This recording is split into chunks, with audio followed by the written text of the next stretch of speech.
The marble countertop felt cool beneath my fingertips as I arranged the wine glasses. 6 months of working in Nicholas DeLuca's penthouse had taught me exactly how he preferred things.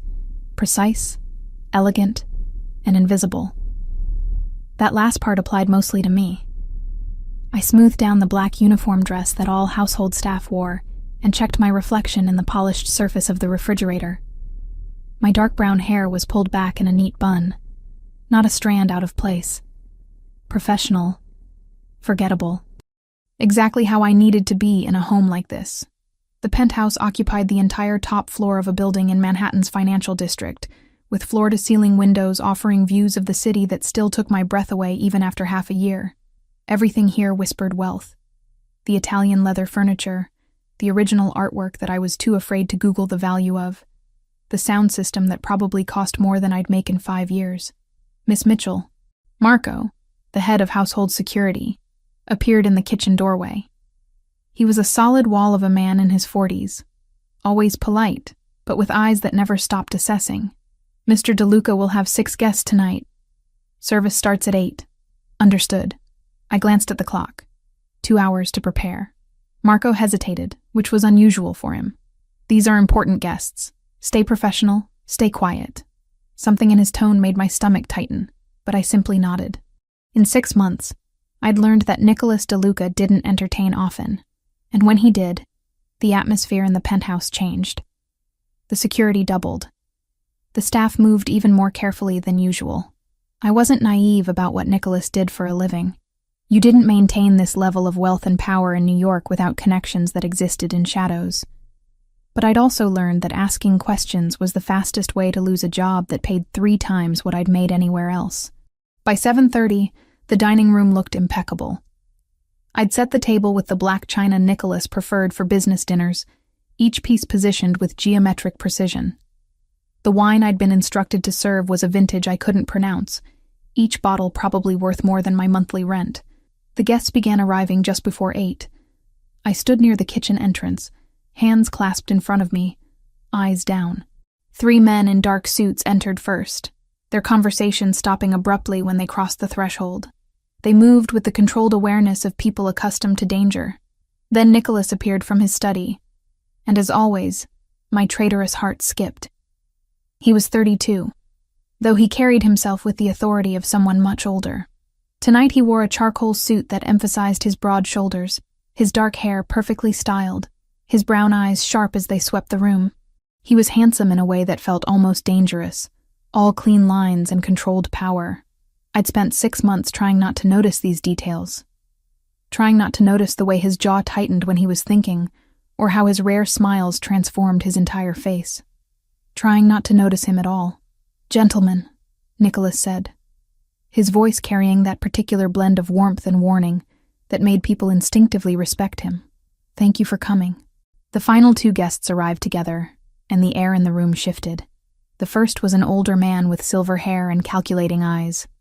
The second was younger, perhaps 40, with the polished appearance of European wealth. His suit was impeccable, his cologne expensive enough that I could smell it from across the room. "Roberto," Nicholas said, extending his hand to the younger man. "Good to see you." "Nicholas." Roberto Ferraro's accent was distinctly Italian, his smile pleasant, but his eyes cold as they scanned the penthouse. "You have exquisite taste as always." I moved forward to take coats and offer drinks, keeping my movements efficient and my gaze neutral. This was the dance I'd perfected. Present enough to serve, invisible enough to be forgotten. "What can I get you to drink?" I asked the group, my voice professionally modulated. The orders came in a blur. Scotch, bourbon, one request for sparkling water. I moved to the bar cart to prepare them, acutely aware of the eyes tracking my movements. Nicholas positioned himself near the windows, and I noticed how he'd placed himself where he could see both entrances to the room. As I served the drinks, Roberto's gaze lingered on me a fraction too long. I felt it like a physical touch, assessing and proprietary in a way that made my skin crawl. But I kept my expression neutral, my movements smooth. "Shall we sit?" Nicholas gestured to the dining table. I retreated to the kitchen to bring out the first course, giving the chef's team space to work. Through the swinging door, I could hear the low murmur of conversation, the occasional laugh, business talk, territory negotiations, the verbal chess game of powerful men. When I returned with plates of seared scallops arranged like artwork, the conversation paused. I served from the left, exactly as I'd been trained, starting with the guests and ending with Nicholas. His fingers brushed mine as I set his plate down, the briefest contact that sent an unwelcome jolt through me. I stepped back against the wall, hands clasped, ready to refill wine or clear plates. This was my role. Attentive but unobtrusive, present but not really there. The conversation resumed, shifting between English and what I assumed was Italian. I kept my expression blank, my posture perfect, even as I understood every word of the Italian portions.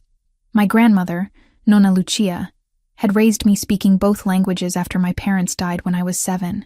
She'd insisted I stay connected to our heritage, teaching me not just the language but the regional dialect of Naples where she'd been born. It had been 2 years since Nonna passed, and hearing Italian now felt like a knife between my ribs. "The territory south of Canal Street," one of the men was saying in English. "There's been resistance. Resistance can be managed," Nicholas replied, his tone suggesting the conversation was not up for debate. Roberto leaned back in his chair, swirling his wine. Then he switched to Italian, his words casual but pointed. "You always did have excellent taste in acquisitions, Nicholas. Your home is beautiful." His eyes slid to me. "And your staff. That one is quite hot. Where did you find her?" My heart stuttered. I kept my face carefully blank, but inside, alarm bells were ringing. He'd said it assuming I wouldn't understand, reducing me to an object to be appraised. The room went absolutely silent.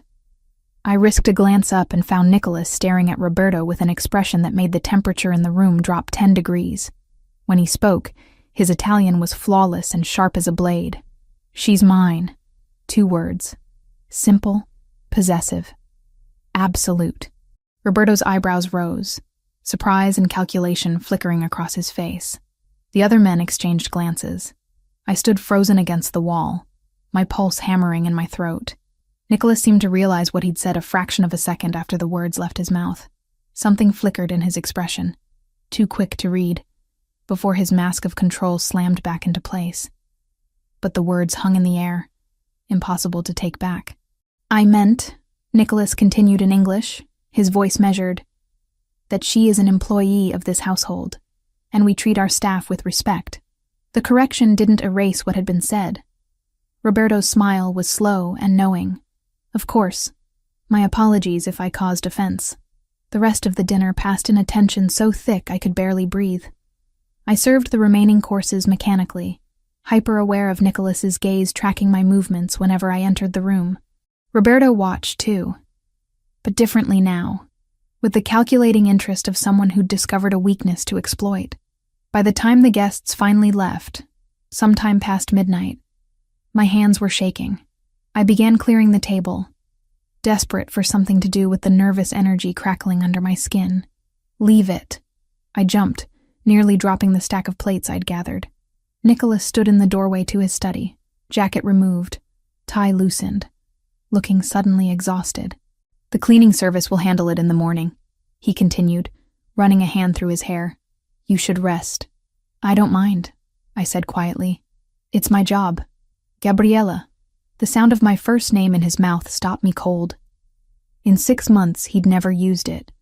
Always Miss Mitchell, always maintaining that professional distance. He stepped into the dining room, and I became acutely aware of how alone we were, how the penthouse felt different without the buffer of other staff or guests. "You speak Italian," he said. It wasn't a question.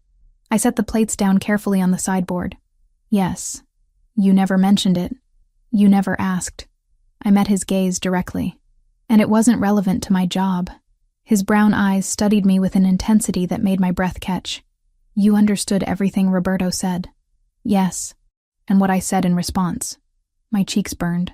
"Yes." Nicholas moved closer, close enough that I could smell his cologne, something subtle with notes of cedar and spice. "I apologize if I made you uncomfortable. That was not my intention." "You were defending me," I said quietly, even if the phrasing was possessive. Something shifted in his expression. a crack in that controlled facade. Where did you learn Italian? My grandmother raised me. She was from Naples, came to America when she was 18. After my parents died, she made sure I grew up knowing where I came from. The language, the culture, the food. My throat tightened. She passed 2 years ago. I'm sorry. And he sounded like he genuinely meant it. We stood there in the dimly lit dining room, the city glittering through the windows behind us. And for the first time in 6 months, Nicholas DeLuca looked at me like I was a person, rather than a fixture of his household. You've worked here for 6 months, he said after a moment. Yes, sir. And I never knew you spoke Italian. Never knew about your grandmother, your parents. He shook his head slightly. I should have asked. I'm not here to burden you with my history. I'm here to do a job. Is that all you are? The question came out softer than I expected. Just someone who does a job? I didn't know how to answer that. Didn't know what he wanted me to say. So I deflected. It's late. I should let you rest. Nicholas nodded slowly, but he didn't move away. Gabriella, about what happened tonight, what Roberto saw. I need you to understand that men like him, they look for leverage, weaknesses. And you think I'm a weakness? I think, he said carefully, that I reacted in a way that revealed more than I intended. And I'm concerned about what that might mean for you. The weight of his words settled over me. I'd understood the dangerous world he inhabited in abstract terms, but this felt suddenly, terrifyingly concrete. Should I be worried? I asked. No. The word was firm. Absolute. I won't let anything happen to you. I promise you that. I wanted to ask what gave him the right to make such promises, what I'd become to him in the space of one evening that would warrant such protection. But I was exhausted, overwhelmed, and still processing the way my heart had jumped when he'd said, "She's mine," in that tone that brooked no argument. "Good night, Mr. DeLuca," I said, needing distance, needing to think. "Nicholas." His voice stopped me as I reached the doorway. "When it's just us, you can call me Nicholas." I looked back at him, this powerful man who suddenly seemed less certain, less controlled. "Good night, Nicholas." In my small room off the kitchen, I lay awake for hours, replaying every moment of the evening. The way Roberto had looked at me, the way Nicholas had responded, the realization that in 6 months of invisibility, I'd somehow been seen all along, and the terrifying, exhilarating possibility that I wasn't invisible to Nicholas DeLuca at all, that maybe I never had been. 3 days passed before the incident with the glass. I'd been cleaning the windows in Nicholas's study, using the special solution the cleaning service provided for the floor-to-ceiling panels.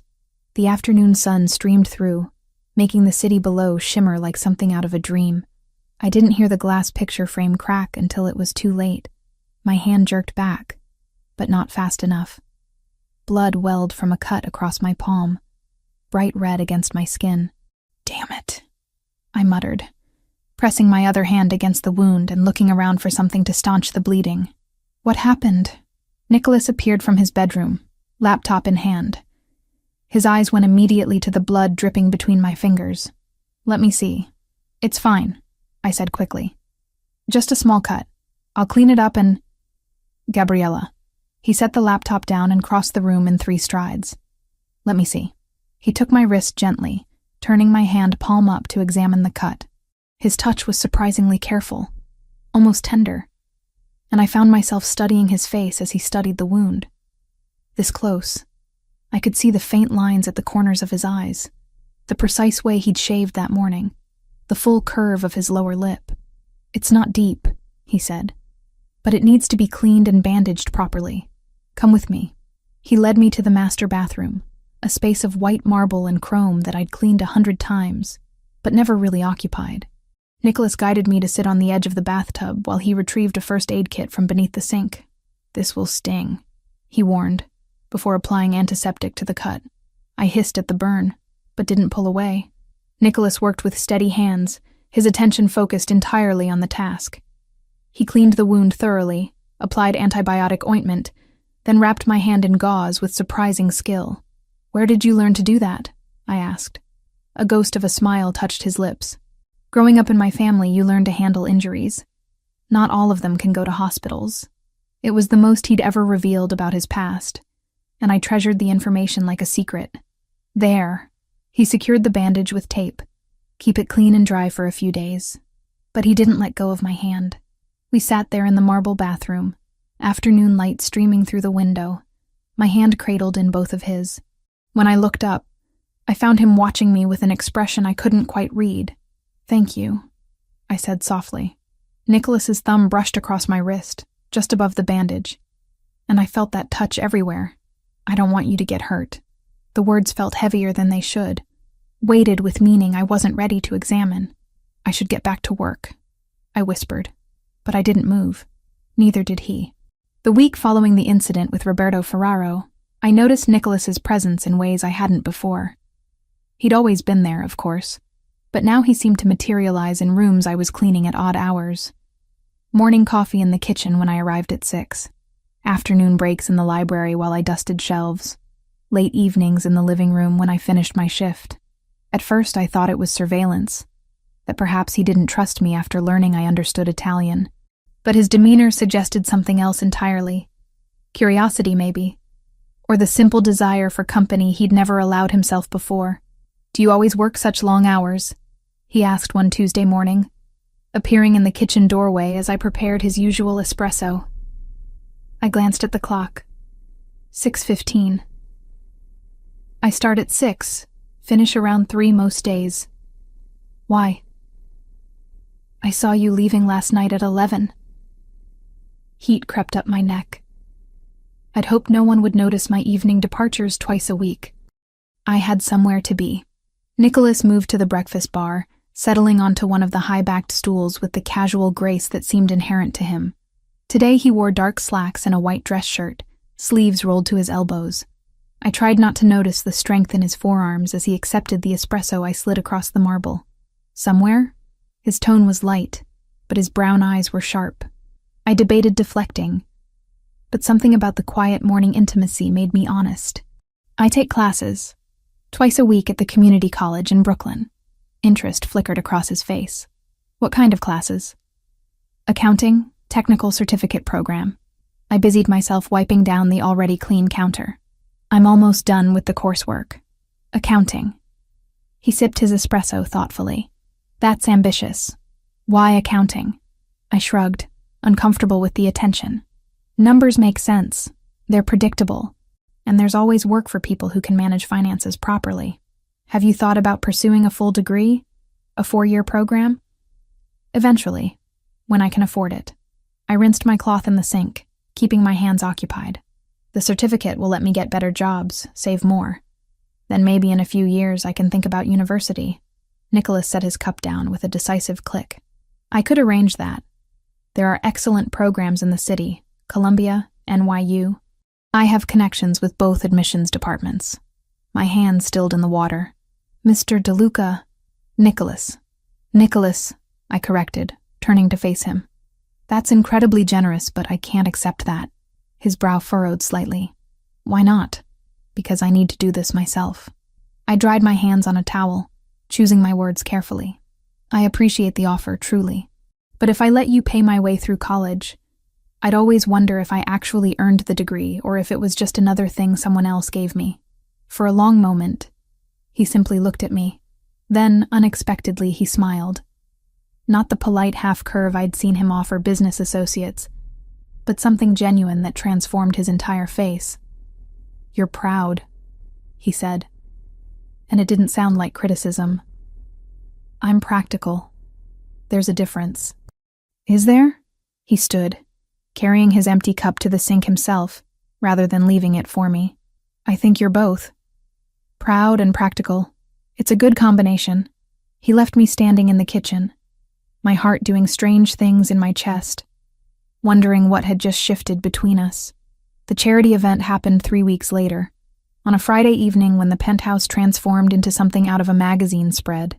Staff I'd never seen before materialized to set up bars and buffet stations. A string quartet positioned themselves near the windows. Women in evening gowns and men in tuxedos began arriving around 7. I'd been asked to help serve drinks, moving through the crowd with trays of champagne and carefully balanced appetizers. My uniform felt even more conspicuous than usual against the sea of designer fashion. but I kept my posture straight and my expression pleasant. "Champagne?" I offered a woman dripping in diamonds. She took a glass without looking at me, continuing her conversation about summer homes in the Hamptons. I moved on, navigating the crowd with the practiced efficiency of someone used to being invisible. Near the bar, a group of men had congregated, their laughter growing progressively louder as the evening wore on. I recognized the signs of too much alcohol in too short a time, and made a mental note to give them a wide berth, but avoidance only worked so long. When one of them flagged me down for a refill, I approached with professional courtesy. "Bourbon, please," he said, his words slightly slurred. "Of course." I poured 2 fingers into a crystal tumbler. As I handed it to him, his fingers closed over mine, holding on longer than necessary. "You're new. I'd remember a face like yours." I extracted my hand smoothly, stepping back. "I work for Mr. DeLuca. Can I get you anything else? How about your number?" His friends laughed, encouraging him. "I'm afraid that's not on the menu." I kept my tone light, non-confrontational. "Please excuse me." I turned to leave, but he caught my wrist, his grip tight enough to hurt. "Come on, sweetheart. Don't be like that." "Sir, I need you to let go." I kept my voice level despite the alarm bells ringing in my head. "Just one dance. What's the harm?" I could feel eyes turning toward us, the conversation around us quieting. This was exactly the kind of scene I'd been trained to avoid. Making a fuss would only draw more attention, potentially embarrass Nicholas in front of his guests. So I did what I'd learned to do in situations like this. I smiled, gently but firmly pulled my wrist free, and redirected. "I'm sure one of the other guests would love to dance with you. Let me find someone from the catering company to help you." I walked away quickly, disappearing into the kitchen before he could follow. My wrist throbbed where he'd grabbed me, and I could already see the red marks forming. "You okay?" Marco appeared beside me, his expression concerned.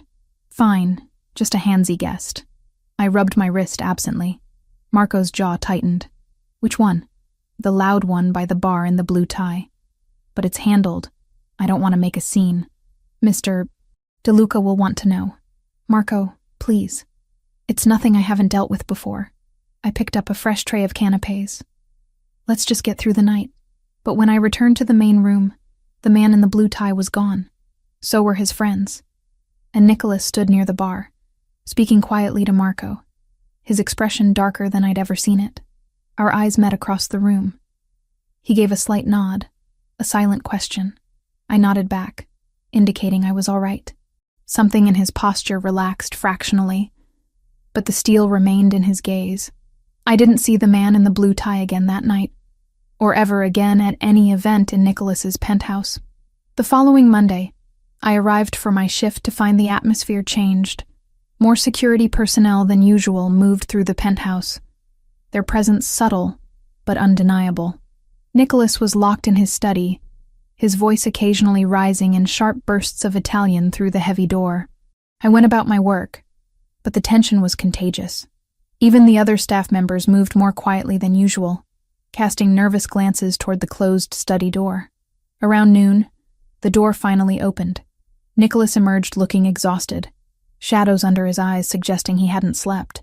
He barely seemed to register my presence as he moved toward the kitchen. I'd learned to read the signs by now. Without asking, I prepared a fresh pot of coffee and assembled a simple lunch.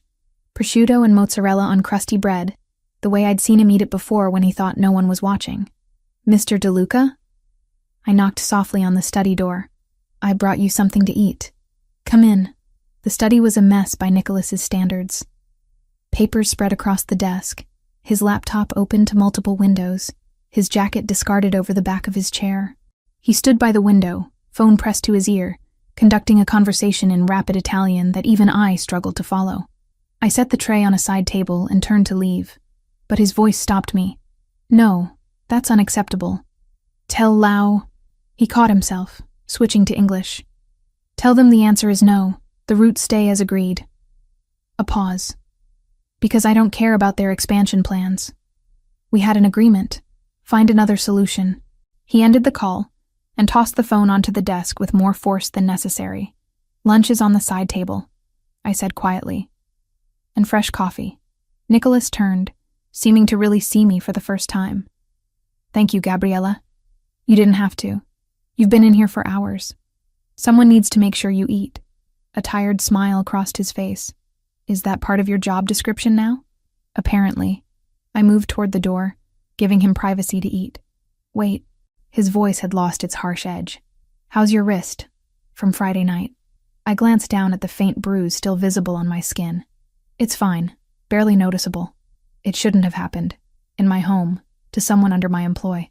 He moved closer, his expression troubled. "I'm sorry. You handled it. He's gone. That's more than most employers would do. Most employers don't." He stopped himself, running a hand through his hair. I should have been paying closer attention. The admission surprised me. Nicholas DeLuca didn't strike me as someone who apologized often or easily. "You can't watch everything," I said gently. "You had 100 guests to manage." "But I was watching." The words came out quiet, almost reluctant. "I saw him approach you. Saw you handle the situation. You were calm, professional, got yourself out of a difficult spot without creating a scene. Most people would have panicked or made demands. I've learned that making scenes usually makes things worse." Something shifted in his expression, a recognition of pain I hadn't meant to reveal. "Where did you learn that?" I shrugged, suddenly desperate to change the subject. "Your coffee's getting cold." He let me deflect, but the look in his eyes told me he'd filed the information away, adding it to whatever picture of me he was building. Later that week, I was dusting the bookshelves in the library when I heard Nicholas's voice rise in anger from the study. The door was closed, but his words carried. "I don't care what the triad wants. The answer is no." A pause. "Then they can consider it a declaration. I'm not moving my roots to accommodate their expansion." My hand stilled on the leather-bound volume I'd been cleaning. The triad. I didn't need to be an expert in organized crime to know that name carried weight and danger. "If they want a territorial dispute, they can have one. But they won't win." Another pause, longer this time. "Fine. Set up the meeting. But it happens on neutral ground, and I bring my own security." The call ended. Silence settled over the penthouse, heavy and ominous. I continued my work, but my mind raced. The tension of the past week suddenly made sense. The increased security, Nicholas's distraction, the late-night phone calls in Italian I'd overheard. He was in the middle of something dangerous, something that could spill over into violence. And I was here, in the center of it, dusting books and pretending I didn't understand the stakes. When I finished the library, I found Nicholas in the living room, staring out at the city with a glass of whiskey in his hand. It was barely 3 p.m. "The shelves are done," I said softly, not wanting to startle him. "Is there anything else you need?" He turned, and for a moment, I saw past the controlled facade to the man underneath. He looked tired, worried, human in a way that made my chest ache. "No, thank you, Gabriella. I should have left. Should have returned to the kitchen and finished my shift." Instead, I heard myself ask, "Are you all right?" The question seemed to surprise him as much as it surprised me. Nicholas DeLuca wasn't someone people worried about. He was the one who controlled things, who handled problems, who never showed weakness.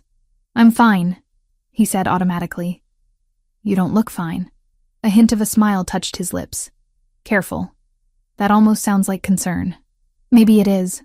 I crossed to where he stood, maintaining a respectful distance but close enough to see the tension in his shoulders. "You don't have to tell me what's wrong. I know that's not my place. But for what it's worth, you look like you could use someone to talk to." Nicholas studied me for a long moment. "It's nothing you need to worry about. Just business complications. The dangerous kind. All my business is dangerous to some degree." He took a sip of his whiskey. "But I handle it. I always do." I nodded, accepting the non-answer. "Well, if you need anything, I'll be in the kitchen." As I turned to leave, his voice stopped me. "Gabriella, thank you for caring enough to ask." I looked back at him, silhouetted against the city skyline, and felt something shift in my chest. This wasn't just my employer anymore. This was becoming something else, something I wasn't ready to name but couldn't ignore. "Be careful," I said quietly. "Whatever you're dealing with, always. But as I returned to my work, I couldn't shake the feeling that Nicholas DeLuca's careful might not be careful enough, and that somehow, whether I wanted to be or not, I was becoming tangled in his dangerous world. That night, as I left the penthouse for my evening class, I noticed the security guard at the entrance watching me more closely than usual. And when I boarded the subway, I could have sworn I saw one of Nicholas's men boarding the same car 2 doors down. Protection or surveillance, I couldn't tell. Maybe both. Either way, the invisible walls around Nicholas DeLuca's life were becoming my walls too. And I wasn't sure whether that realization terrified me or brought a strange sense of relief. The discovery happened by accident. Or perhaps Nicholas had been paying more attention than I realized. I'd just finished my shift on a Thursday afternoon, gathering my coat and bag from the small staff closet near the kitchen, when Marco appeared with an envelope. "Your paycheck, Miss Mitchell. Mr. DeLuca wanted me to deliver it personally. Thank you." I tucked it into my bag without opening it, as I always did. What I didn't know was that Nicholas stood in the hallway just out of sight, watching as I immediately pulled out my phone and transferred funds through my banking app. Nearly the entire amount, minus what I needed for subway fare and groceries for the week. I didn't know he noticed the frequency of these transfers, always to the same hospital in Brooklyn.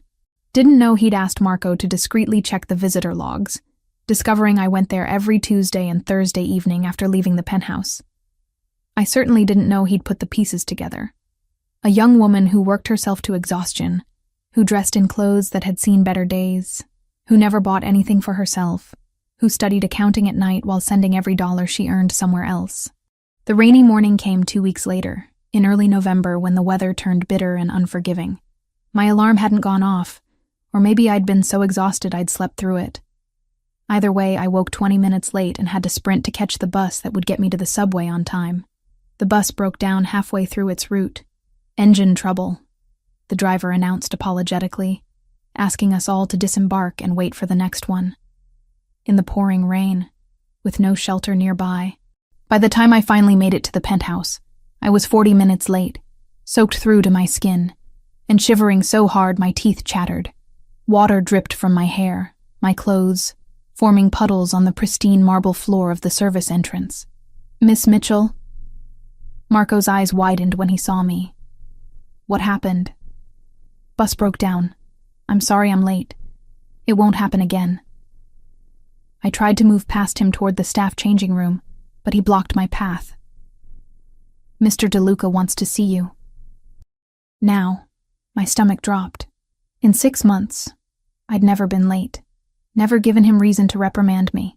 And now, on a day when important meetings were scheduled, I'd failed. Nicholas was in the kitchen, surprisingly pouring himself coffee. He looked up when I entered, and his expression shifted from neutral to concerned in the space of a heartbeat. "Gabriella, what the hell happened?" "I'm sorry I'm late, Mr. DeLuca. The bus had mechanical issues and I had to wait for—" "You're shaking." He set his coffee down and crossed to me, his hand hovering near my shoulder but not quite touching. "How long have you been wet?" "About an hour. But I can still work, I just need to—" "No." The word was firm, leaving no room for argument. "You need a hot shower and dry clothes. Marco, have someone bring appropriate items from the department store. Size 6, comfortable. Sweater, pants, undergarments, everything." "Sir, I can't accept—" "You can, and you will." Nicholas's tone softened slightly. "Consider it a uniform replacement. You can't work in wet clothes, and I'm not sending you home in this weather. Go shower in the guest bathroom. Your clothes will be waiting when you're done." I wanted to argue, to insist I was fine. But another violent shiver ran through me, undermining my words before I could speak them. Nicholas's expression made it clear that arguing would be pointless anyway. The guest bathroom was larger than my entire childhood bedroom had been. All white marble and gleaming fixtures.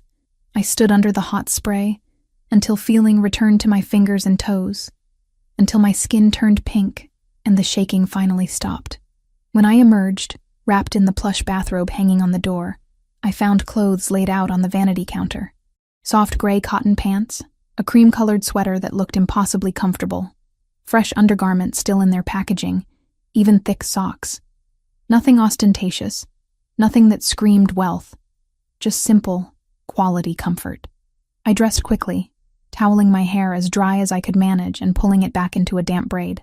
When I looked at myself in the mirror, I barely recognized the woman staring back. Without my uniform, without the armor of professional distance, I looked younger, vulnerable.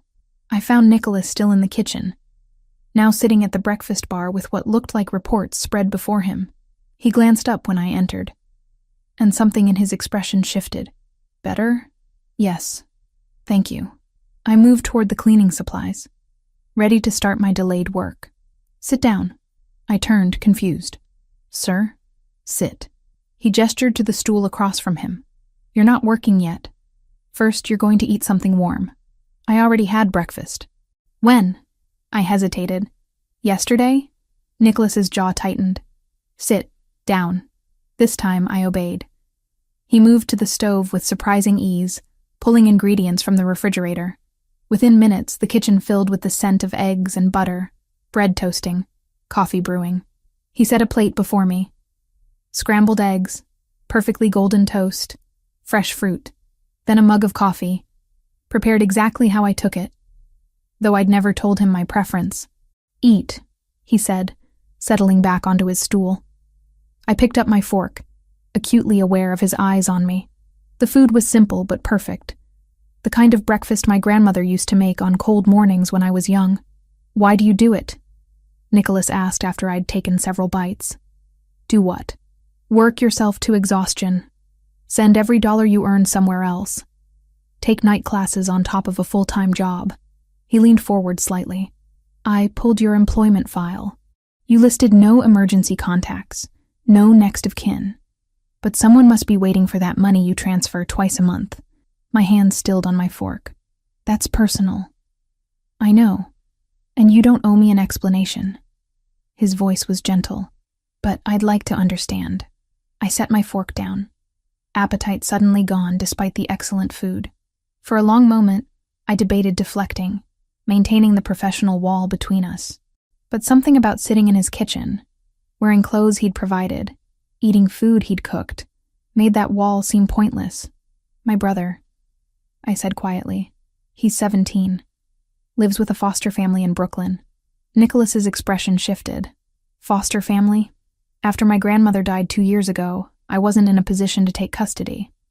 I was 25, working 2 jobs, living in a studio apartment barely big enough for one person. The old guilt rose in my throat. The state placed him with a good family. They take care of him. But he has a heart condition, congenital defect that needs monitoring and medication. The foster system covers some of it, but not everything. So you cover the rest. Someone has to. I picked up my coffee, needing something to do with my hands. He's all I have left, and I'm all he has. The accounting classes. Nicholas said slowly, You're studying so you can get better work, make more money for his treatment. Eventually, I want to petition for custody again, but that requires stability, a bigger apartment, proof I can provide. The certificate helps. A degree would help more. I met his eyes. That's why I can't accept your offer to pay for university. Every dollar I don't earn myself is a dollar I can't prove in a custody hearing. Understanding settled over his features. You're fighting for him. I'm doing what family does. Nicholas was quiet for a moment, studying me with an intensity that made my skin warm. What's his name? Tyler. He wants to be an architect someday. A small smile tugged at my lips despite everything. Draws buildings constantly, covers every surface with sketches. He's talented, and you're making sure he has the chance to pursue that dream. I'm trying. Nicholas reached across the counter, his hand covering mine briefly. The touch was warm, solid, grounding. That's not just trying, Gabriella. That's succeeding. Not many people would sacrifice everything for someone else. He's my brother. It's not a sacrifice. Yes, Nicholas said softly. It is. A noble one. We sat in silence, the intimacy of the moment wrapping around us like the steam from our coffee cups. Outside, rain continued to hammer against the windows, but inside, something had shifted between us. Can I tell you something? Nicholas asked after a while. About my family? I nodded. surprised by the offer. My father built this empire from nothing. Started with a restaurant in Little Italy, expanded into import-export, then other businesses. Some legitimate, some less so. He stared into his coffee. By the time I was old enough to understand what he really did, I was already being groomed to take over.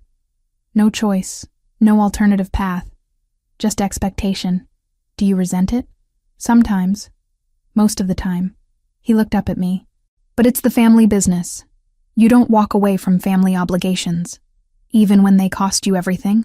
Even then, the parallel between us hung in the air, unspoken but acknowledged.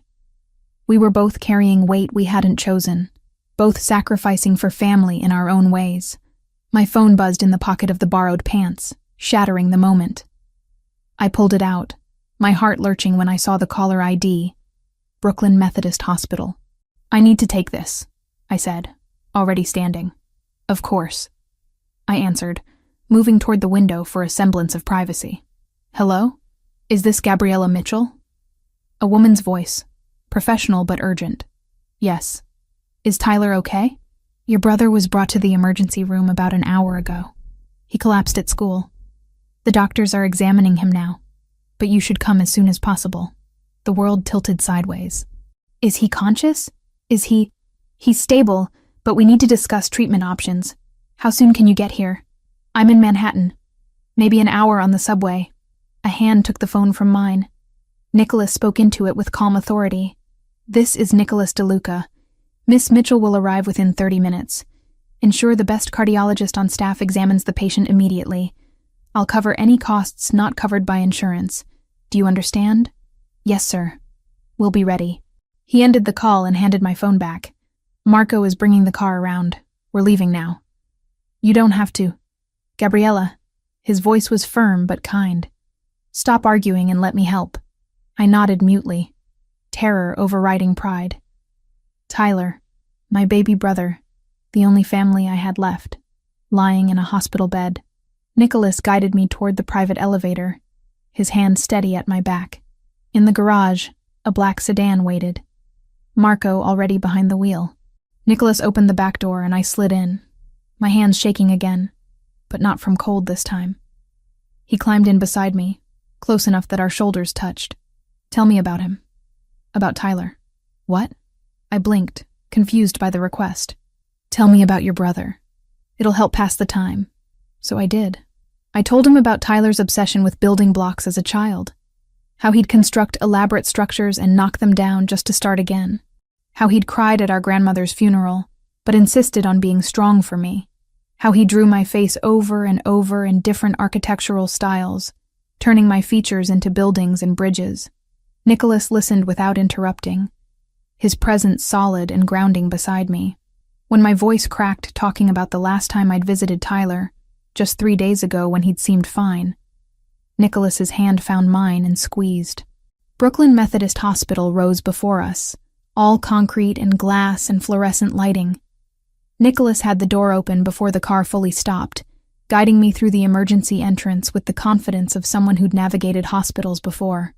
Gabriella Mitchell, I told the reception desk, my voice stronger than I felt. My brother Tyler Mitchell was brought in. Yes, Miss Mitchell. Follow me, please. She led us through a maze of corridors to a private waiting area, far nicer than the standard emergency room. Nicholas's influence, I realized. The doctor will be with you shortly. Your brother is being examined now. Then we were alone. The antiseptic smell of hospital filling my nostrils, bringing back memories of my grandmother's final days. I sank into a chair, my legs suddenly unable to hold me. Nicholas sat beside me, not speaking, just present. His hand stayed in mine, warm and solid and real. Thank you, I whispered, for getting me here, for calling ahead, for everything. You don't need to thank me. Yes, I do. I turned to look at him, this powerful man who'd dropped everything to drive me across the city for a teenager he'd never met. You barely know me.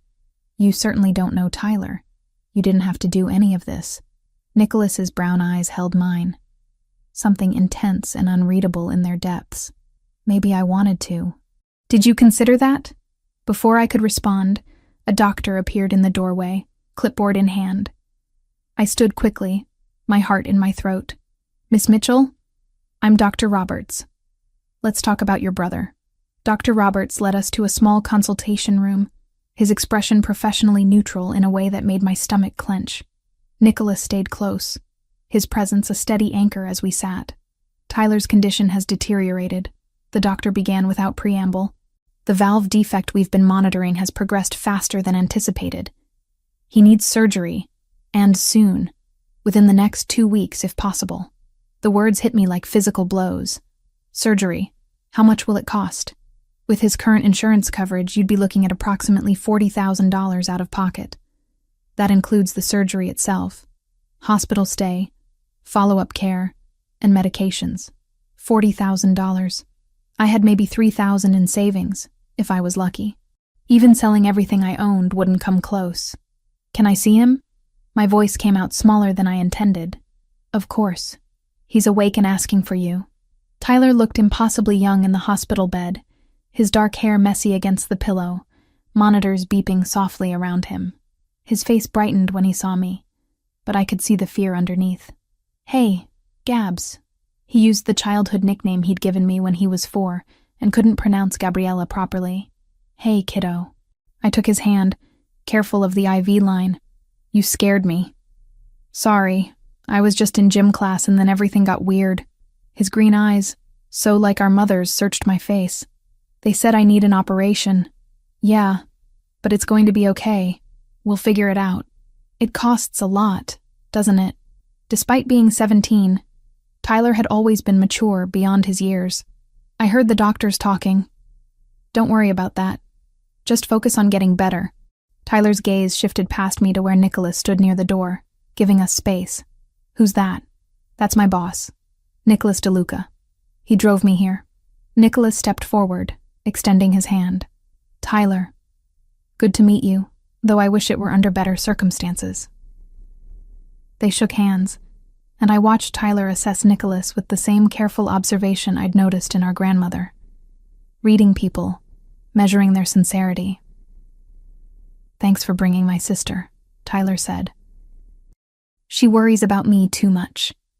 Someone should worry about you, Nicholas replied with a small smile. She tells me you want to be an architect. Tyler's eyes widened. She told you that? She's proud of you. Mentioned your drawings. A faint blush colored Tyler's cheeks. They're not that good. I'd like to see them sometime, if you'd share. I watched this exchange, my heart doing strange things. Nicholas DeLuca, who commanded rooms full of dangerous men, was speaking to my teenage brother with genuine interest and respect. A nurse appeared to check Tyler's vitals, and Nicholas gestured for me to step into the hallway with him. I need to make some calls, he said once we were alone. Wait here. I'll be back shortly. He disappeared down the corridor, phone already to his ear. I returned to Tyler's room, holding his hand while he drifted in and out of sleep, the exhaustion of the day finally catching up to him. Nicholas returned 40 minutes later. Can we talk outside? In the hallway? He guided me to the same consultation room we'd been in earlier. The surgery is scheduled for next Friday. Dr. Roberts will perform it himself. He's one of the best cardiac surgeons in the state. Nicholas, I can't afford. It's handled. I stared at him. What do you mean it's handled? The hospital administration has been informed that all costs related to Tyler's surgery and recovery are covered. The full amount. The world tilted. That's $40,000. I'm aware. You can't just... My voice cracked. That's too much. I can't accept that. Nicholas's expression softened. Yes, you can. And you will. Because Tyler needs this surgery and you don't have time to figure out alternative financing. Tears burned behind my eyes. Why would you do this? You don't even know him. But I know you. He stepped closer, his voice gentle. I know you'd work yourself into the ground trying to save him. I know you'd sacrifice anything and everything.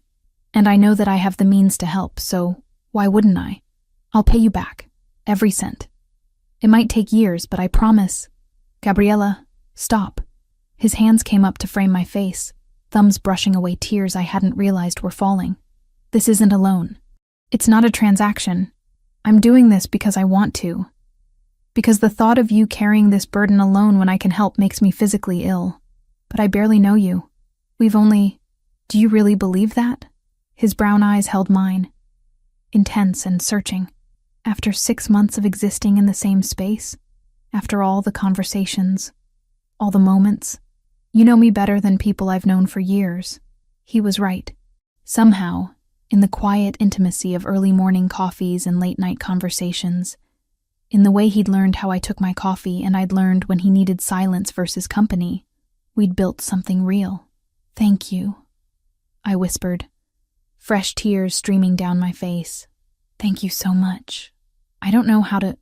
Nicholas pulled me into his arms and I let myself break, sobbing against his chest while he held me steady. His hand stroked my hair, his voice murmuring soothing words I couldn't quite make out over my own crying. When I finally pulled back, mortified by the wet spot I'd left on his expensive shirt, he just smiled and handed me a handkerchief. Better? Yes. Sorry about your shirt. I have others. He checked his watch. It's almost 7. Have you eaten anything since breakfast? I shook my head. Come on, let's get you some real food. We found a diner 3 blocks from the hospital, the kind of place with cracked vinyl booths and coffee that came in endless refills. It was so far removed from Nicholas's usual world that I almost laughed. What? He asked, sliding into the booth across from me. This doesn't seem like your kind of place. You'd be surprised. I grew up eating at places like this. He picked up the laminated menu. My father believed in staying connected to regular people. Said it kept you humble. A tired waitress took our orders. Burger and fries for me, the same for Nicholas. When the food arrived, we ate in comfortable silence, the kind that felt natural rather than awkward. Tell me more about Tyler, Nicholas said eventually. What's he like when he's not in a hospital bed? So I did.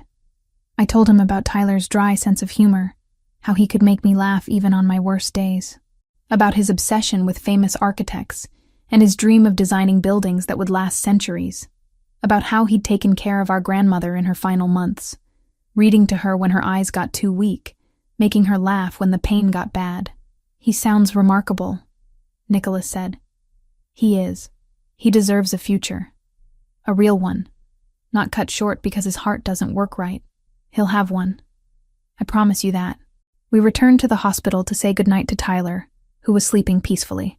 The foster family had been notified and would visit in the morning. Nicholas offered to drive me home, but I declined. I'm taking the subway. It's faster this time of night. Gabriella, it's after 9. I'm not letting you take the subway alone. I do it all the time. Not tonight. Marco can drive us both. Too exhausted to argue, I agreed. The car ride back to Manhattan was quiet, my head resting against the window, watching the city lights blur past. When we pulled up to my building in Queens, a modest walk-up in a neighborhood that was safe but far from glamorous, Nicholas insisted on walking me to my door. 3rd floor, I said, leading him up the narrow stairwell. My apartment was tiny, barely 300 square feet, with a kitchenette, a bathroom, and a main room that served as bedroom and living area. I'd kept it clean and organized, but there was no hiding how small and sparse it was. Nicholas didn't comment on the size or the worn furniture or the cracks in the ceiling. He simply said, "It's nice. Very you. You mean small and cramped?" "I mean efficient and carefully maintained. You make the most of what you have." I set my bag down, suddenly aware of how intimate it felt having him in my personal space. "Thank you again. For everything today. I don't know how I'll ever..." "You already thanked me. Multiple times. You don't need to keep doing it. But I want you to understand how much it means." Nicholas moved closer, his expression serious. "I understand, Gabriella. What you need to understand is that I didn't do it expecting anything in return. I did it because the thought of you struggling alone, of Tyler not getting the care he needs, was unacceptable to me." "Why?" The question came out as barely a whisper. "Because I care about you, more than I probably should, given our circumstances." The admission hung in the air between us, heavy with implication. I should have stepped back, should have maintained professional distance. Instead, I found myself moving closer, our circumstances being that you're my employer, among other things.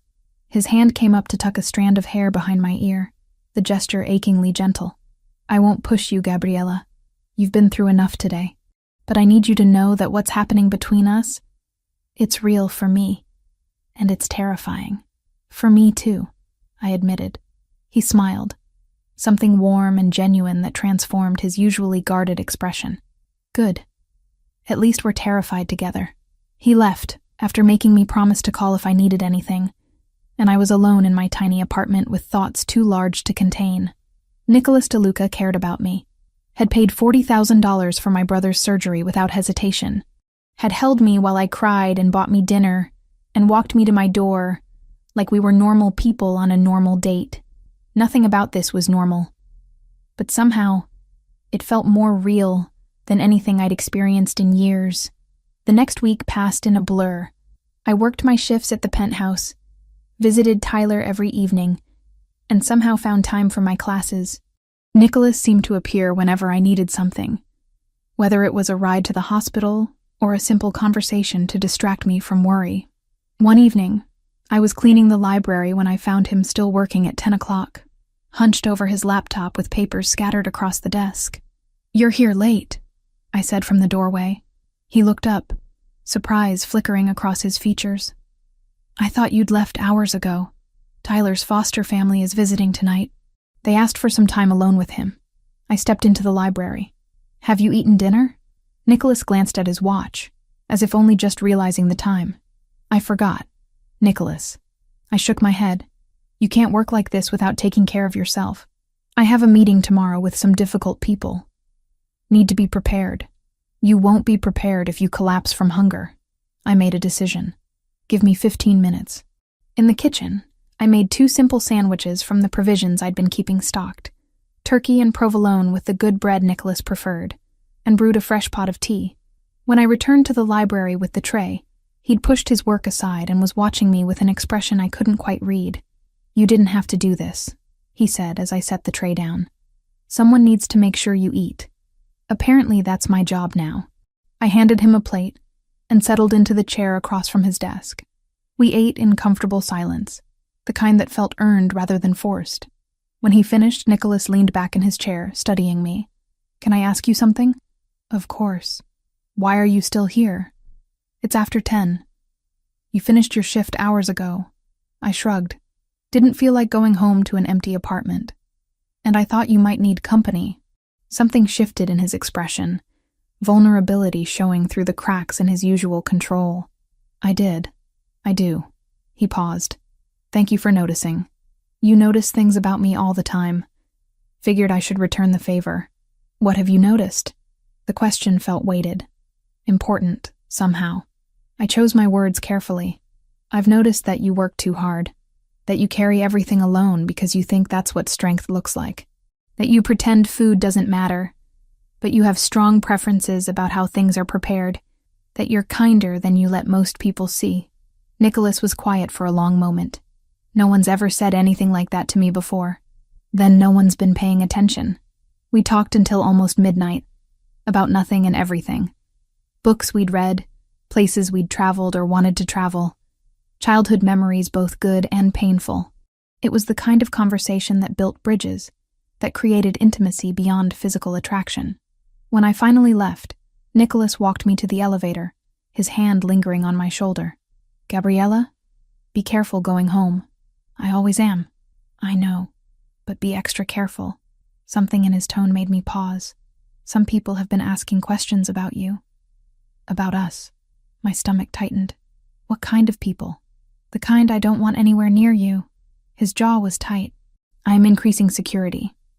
You'll notice some of my men around more often. Don't be alarmed. They're there to keep you safe." "Safe from what?" Nicholas's brown eyes were dark with concern. "From the consequences of my world touching yours. From people who might try to use you to get to me." The reality of his life, his business, his dangerous connections crashed over me. "Because of what you said to Roberto. That night at dinner. Yes, that opened a door I can't close now." He squeezed my shoulder gently. "But I won't let anyone hurt you. I promise you that. I should have been terrified. Should have run from this complication, this danger I hadn't asked for. Instead, I found myself asking, what happens now? Now we're careful. Now you let my men keep you safe. And now I deal with the people who think they can threaten what's mine. There it was again. That possessive word that should have bothered me but somehow didn't. Because standing in Nicholas DeLuca's penthouse at midnight, seeing the concern and determination in his eyes, I realized that maybe being his wasn't a cage at all. Maybe it was the safest place I could be. Tyler's surgery was scheduled for the following Friday, which gave me a week of restless nights and anxious days. But something else was happening too. Something I couldn't ignore no matter how much I wanted to focus solely on my brother's recovery. The security around me had intensified in ways both obvious and subtle. When I left the penthouse for my evening visit to the hospital, I'd see Marco's men stationed near the elevator. On the subway platform, I'd catch glimpses of familiar faces from Nicholas's security detail, always 2 cars away but never out of sight. Outside my apartment building in Queens, a black sedan would be parked across the street, engine running, someone always inside. At first I told myself I was imagining it, paranoia brought on by stress about Tyler's condition. But by the 3rd day, I couldn't deny the pattern anymore. I found Nicholas in his study late Thursday afternoon, speaking quietly on the phone in Italian. When he saw me in the doorway, he ended the call quickly. "Gabriella, I thought you'd left for the hospital already. I wanted to talk to you first." I closed the door behind me, needing privacy for this conversation. About the men following me, his expression didn't change, which was answer enough. "You noticed. Kind of hard not to when they're everywhere I go." I crossed my arms, suddenly defensive. "What's going on, Nicholas? And please don't tell me it's nothing." He set his phone down and stood, moving around the desk to lean against it.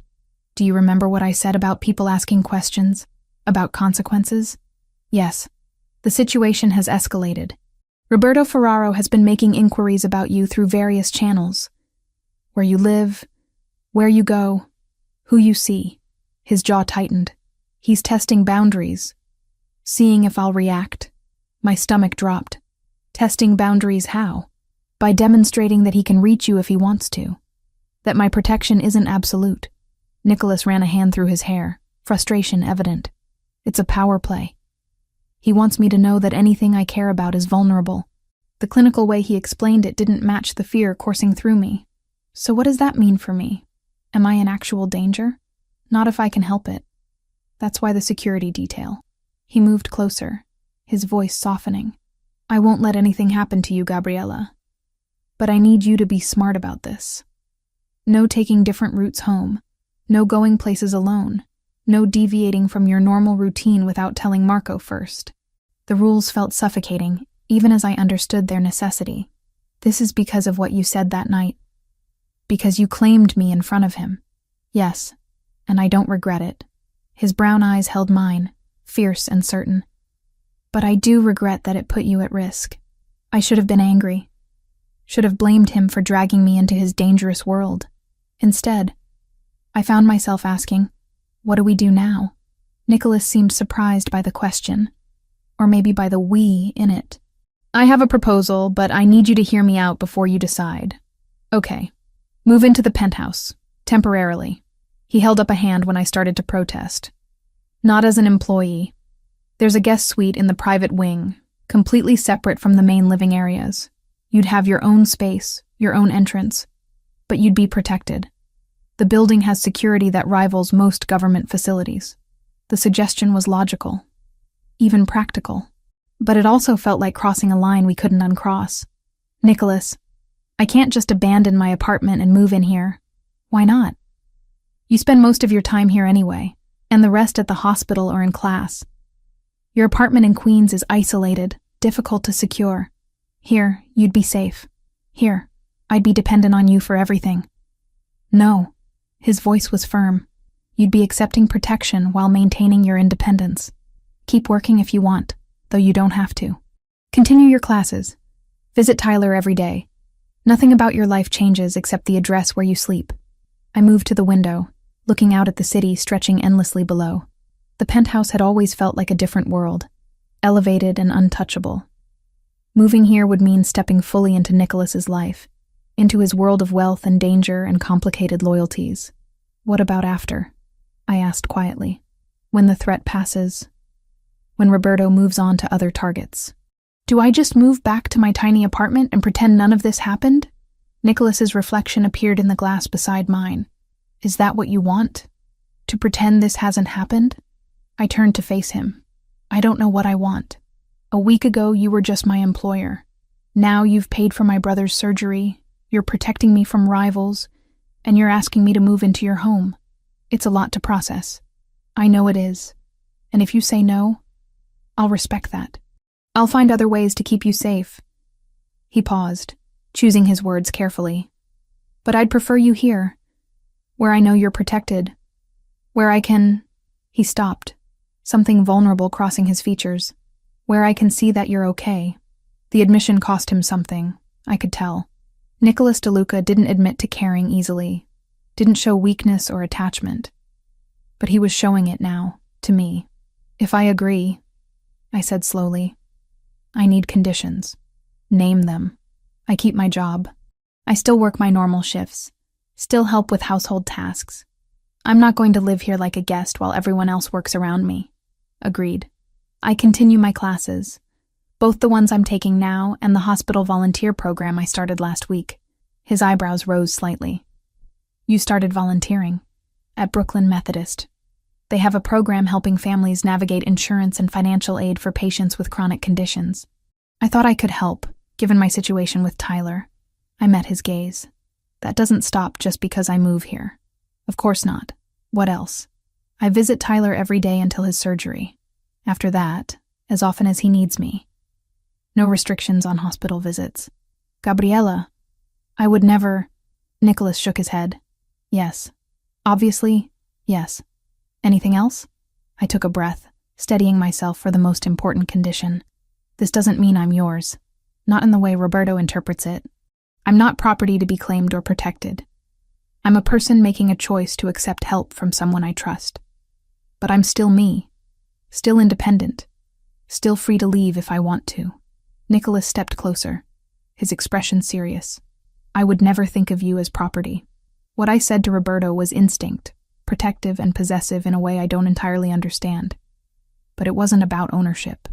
His hand came up to cup my cheek, gentle and warm. If you move in here, it's because you choose to. And if you choose to leave, I won't stop you. Though I'll do everything I can to convince you to stay. The honesty in his voice, the vulnerability in his touch, broke through my remaining resistance. Okay. I'll move in. Temporarily. Until this situation with Roberto resolves. Relief washed over his features so completely that I realized how worried he'd been that I'd refuse. When can you be ready? I don't have much to pack. Tomorrow?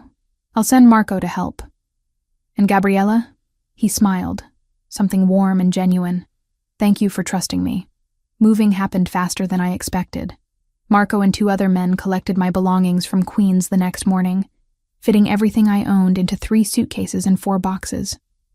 It was humbling, seeing my entire life condensed so efficiently. The guest suite Nicholas had mentioned turned out to be larger than my entire apartment had been. A bedroom with a queen bed and windows overlooking the city. A sitting area with a comfortable couch and television. A full bathroom with a soaking tub and separate shower.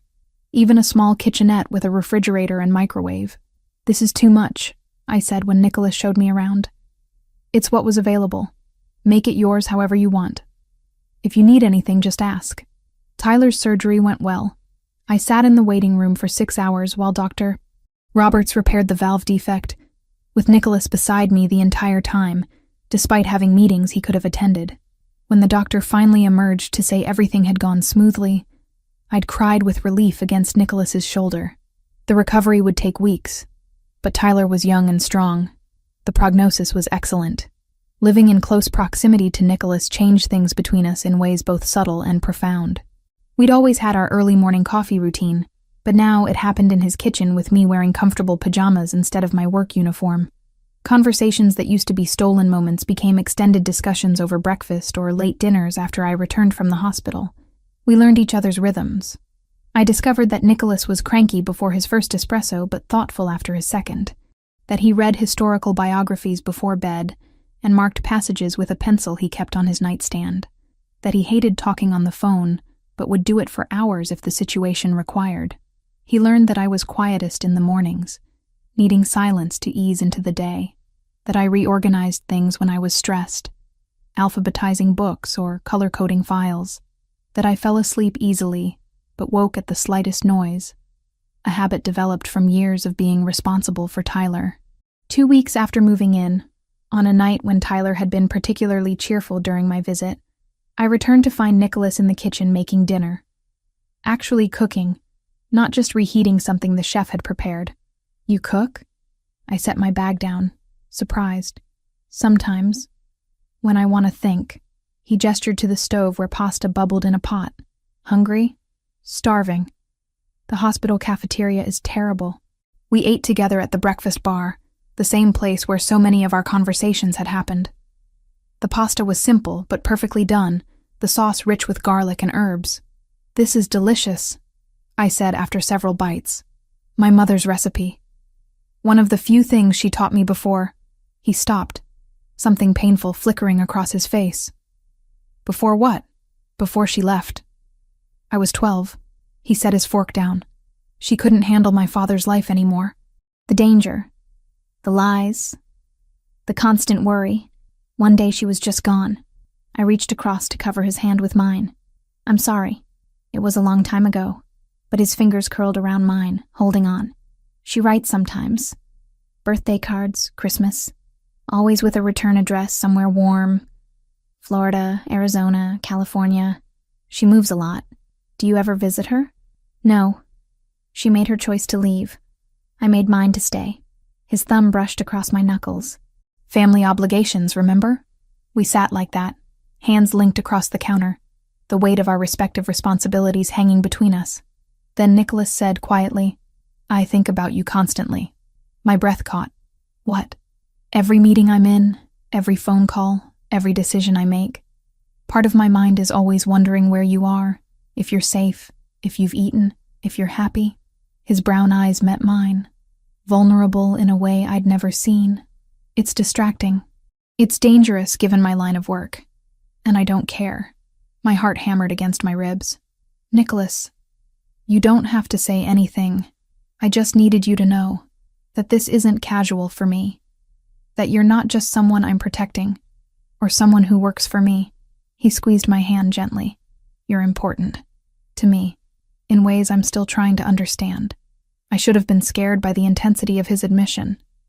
Should have pulled back, maintained distance. Instead, I found myself saying, "I feel it too. This thing between us. But I'm terrified it's just circumstance. Proximity and gratitude and the crisis with Tyler making everything feel more intense than it really is. And if it's not? If this is real? Then I'm still terrified." I met his gaze. "Because your world is dangerous, and mine is simple. And I don't know how those two things fit together without one destroying the other." Nicholas stood, moving around the counter until he was beside me. "What if we stop overthinking it? Stop trying to figure out how it works and just let it be what it is." "And what is it?"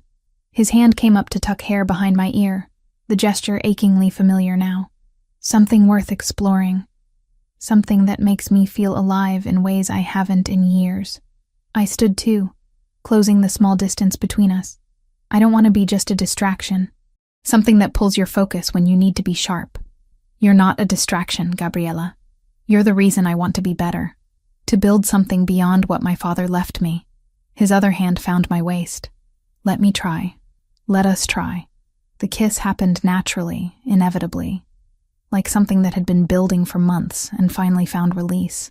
His lips were soft against mine, questioning at first, then deepening when I responded.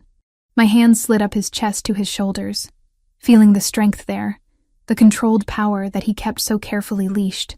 When we finally broke apart, both breathing hard, Nicholas rested his forehead against mine. "Was that okay?" I laughed, giddy and relieved and more certain than I'd been about anything in months. "Yes, very okay." "Good. Because I've wanted to do that since the night you answered that phone call in Italian." We stayed like that, wrapped in each other in the kitchen where so much of our relationship had developed, and I let myself believe that maybe this impossible thing between us could work after all. Tyler's recovery progressed better than the doctors had anticipated. 2 weeks after surgery, he was cleared to go home with the foster family, under strict instructions about rest and follow-up appointments. The relief I felt watching him walk out of Brooklyn Methodist under his own power, color returned to his cheeks, was profound enough to bring tears. "Stop crying, Gabs," he said, embarrassed but smiling. "I'm fine now. I know. I'm just happy." I hugged him carefully, mindful of his healing chest. "You scared me. I know. Sorry about that."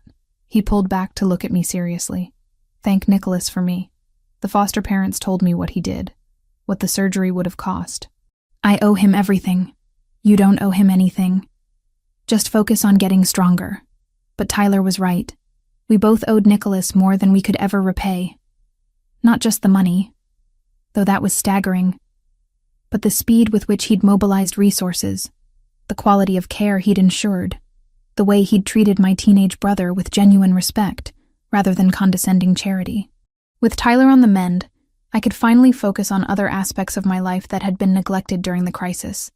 The twice-monthly shifts I'd been picking up at the small cafe in Brooklyn, a leftover from before I'd gotten the full-time position at the penthouse, had become impossible to maintain.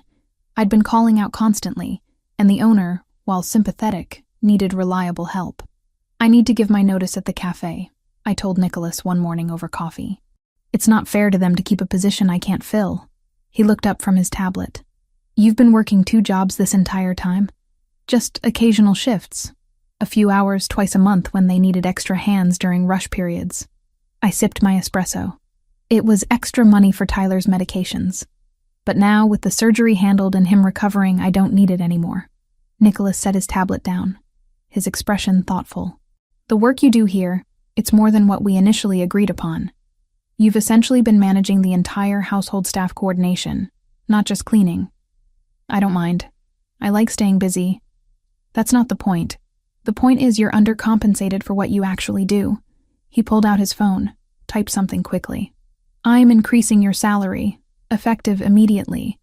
It should more than cover what you were making at the cafe. Nicholas, you don't have to—" "Yes, I do. This isn't charity, Gabriella. This is paying you what you're worth." His brown eyes were serious. "Between managing staff schedules, handling vendor relationships, and maintaining this place, you do the work of a house manager. You should be compensated accordingly." The increase he showed me on his phone made my eyes widen. It was nearly double what I'd been making, putting me in a position where I could not only cover Tyler's ongoing medical needs but actually start saving substantial money toward that custody petition. "Thank you," I said quietly. "This means more than you know." "I do know. That's why I'm doing it." That same week, the atmosphere in the penthouse shifted again. More meetings behind closed doors, more tense phone conversations in Italian that I tried not to overhear. Nicholas's jaw was constantly tight, his shoulders carrying visible tension. "What's happening?" I asked one evening after a particularly heated call. "Territory disputes, getting more complicated." He rubbed his temples. "The triad is pushing from the east. Roberto's people are testing boundaries from the south. It's a coordinated pressure campaign." "What does that mean for you?" "It means I need to go to Chicago. There's a commission meeting, all the major families. We need to establish clear boundaries before this escalates into something worse." My stomach tightened. "How long will you be gone?" 4 days, maybe 5. He moved closer, his hand finding mine. "I don't want to leave you. But this can't be handled remotely. I'll be fine. I have Tyler to visit, my classes, and I started helping with that volunteer program at the hospital, the one assisting families with insurance paperwork and financial aid applications." Interest flickered in his eyes. "When did you start that?" "Last week. The hospital administrator mentioned they needed volunteers who understood the system, who'd been through it themselves." I shrugged. I thought I could help other people navigate what I just went through. "That's remarkable." His thumb brushed across my knuckles. "Most people who've been through trauma want nothing to do with it afterward. You're turning it into something positive. I had help getting through it. Not everyone does. If I can make the process less terrifying for even one family, it's worth a few hours a week." Nicholas pulled me closer, his arms wrapping around me. "You constantly surprise me, you know that? Good surprises? The best kind. He left for Chicago on a Tuesday morning after extracting promises that I'd check in with Marco daily and wouldn't deviate from my established routine. The penthouse felt different without him, larger and emptier despite the presence of household staff. I threw myself into structure. Morning shift managing household operations, afternoon classes at the community college where I was finishing my last 2 certificate requirements, early evening visits to Tyler, who was recovering remarkably well, late evening volunteer hours at Brooklyn Methodist helping families navigate the labyrinth of medical billing and insurance claims. The routine helped, kept me from thinking too much about Nicholas in Chicago dealing with dangerous people, from worrying about the territorial disputes he'd mentioned, from missing him with an intensity that surprised me. Thursday afternoon, I was leaving the hospital after a volunteer shift when a man approached me in the parking garage. He was in his 40s, expensively dressed, with the polished appearance of a businessman. Nothing overtly threatening about him except the deliberate way he positioned himself between me and my path to the exit. Miss Mitchell? Gabriella Mitchell? Every instinct I'd developed living in Nicholas's world screamed warning. Can I help you? I hope so. I represent some business associates who'd like to have a conversation with you. His smile was professional, practiced. Nothing dramatic, just a brief chat about your employer. I'm not interested. I moved to step around him, but he shifted to block me again. Hear me out before you decide. We're prepared to offer substantial compensation for very simple information. Mr. DeLuca's schedule, his travel plans, who he meets with. Basic details that wouldn't compromise anyone's safety. My heart hammered, but I kept my voice steady. Who do you work for? Does it matter? The offer stands regardless. $50,000 for a few simple details. Think about what that could do for your brother's future. The mention of Tyler sent ice through my veins. They'd researched me thoroughly enough to know my vulnerability. My answer is no. Now please move. Be smart about this, Miss Mitchell. People who cooperate with us are protected. People who don't. He let the threat hang unfinished. Without appearing to, I'd been recording on my phone since he first mentioned compensation. Years of being careful, of documenting things for my own protection, had made the action instinctive. Now I made sure it was visible. I'm recording this conversation. You've just attempted to bribe me for information about my employer, and threatened me when I refused. I'm leaving now. If you follow me or approach me again, I'm going directly to the police. Something flickered across his face. Surprise? Maybe respect. You're making a mistake. That's my choice to make. I walked past him, forcing my legs to remain steady despite the adrenaline flooding my system. In my car, hands shaking, I immediately sent the recording to the lawyer Nicholas had mentioned once, David Hartman, whose contact information Marco had provided for emergencies. Then I forwarded it to Marco with a brief explanation. The response came within minutes. Marco calling, his voice tight with concern. Where are you now? Still in the hospital parking garage. I'm fine, he didn't touch me. But I wanted you to have the recording immediately. Stay where you are. I'm sending 2 men to escort you home. Don't go anywhere alone until Mr. DeLuca returns. The security detail arrived within 10 minutes. 2 of Nicholas's most trusted men who checked the garage thoroughly before escorting me to the penthouse. The remainder of Thursday and all of Friday passed with heightened security. Armed men positioned at every entrance. The atmosphere tense with waiting. Nicholas returned Friday evening, earlier than expected. I was in the kitchen preparing tea when I heard the elevator, his voice speaking rapid Italian to someone. Then he was there, crossing the space in long strides, his hands framing my face as he searched my expression. Are you all right? Did he hurt you? I'm fine. He never touched me, just tried to bribe me. I covered his hands with mine. I recorded everything and sent it to David and Marco immediately. I know. I heard the recording. Something fierce and protective blazed in his brown eyes. You handled that perfectly. Better than most of my men would have. I was terrified. You didn't sound terrified. You sounded calm and smart and absolutely certain. His thumb brushed my cheekbone. Do you know what he was offering?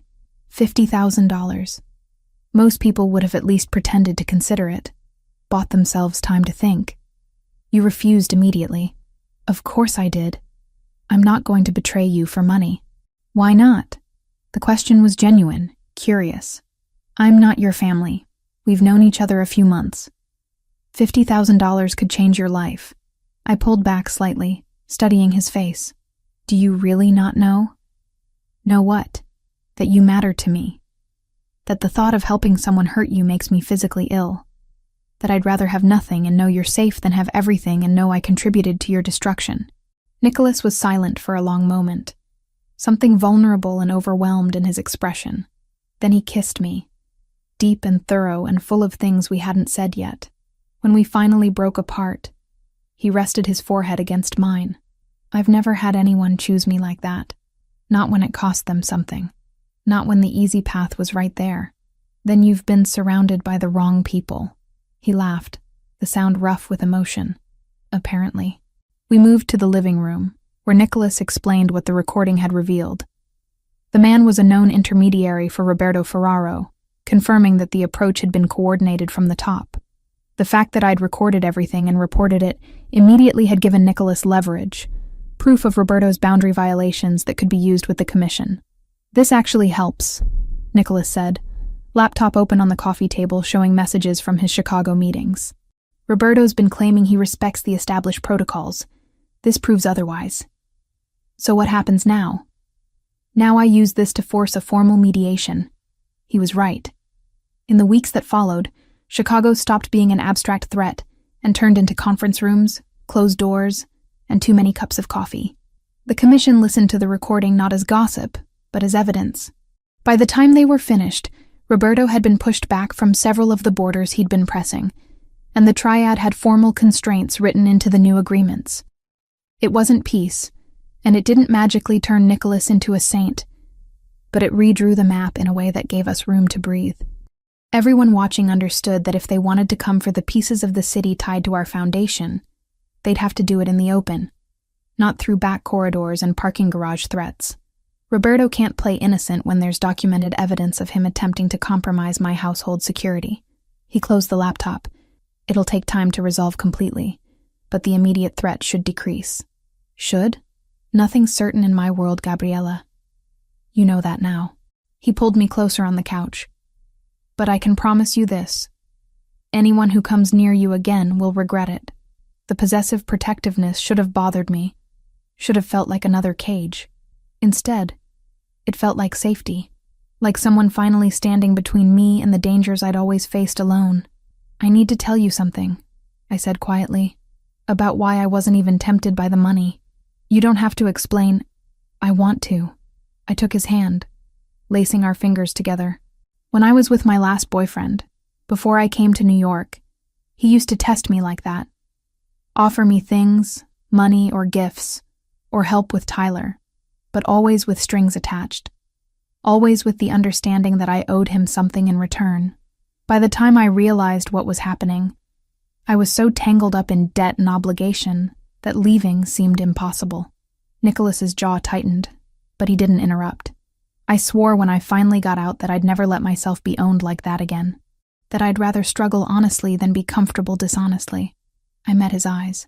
So when that man offered me money to betray you, it wasn't even a choice, because you've never made me feel owned. You've never used generosity as leverage. Everything you've done for Tyler, for me, has been freely given. No strings. Never strings. Nicholas agreed quietly. I don't want you obligated to me, Gabriella. I want you to choose me because you want to. I do choose you. That's what I'm trying to say. I squeezed his hand. You're a good man, Nicholas DeLuca. Even in a world that rewards being ruthless, you've tried to be decent. And that matters to me more than any amount of money ever could. He pulled me fully into his arms, holding me like I was something precious and breakable. I don't deserve you. Maybe not. But you have me anyway. We stayed like that for a long time, wrapped in each other on the couch, the city lights twinkling through the windows. Whatever came next with Roberto, with the territorial disputes, with the dangerous complexity of Nicholas's world, we'd face it together. Not as employer and employee, not as protector and protected, as partners, as equals, as two people who'd chosen each other despite every logical reason not to. And somehow, that felt like the strongest protection of all.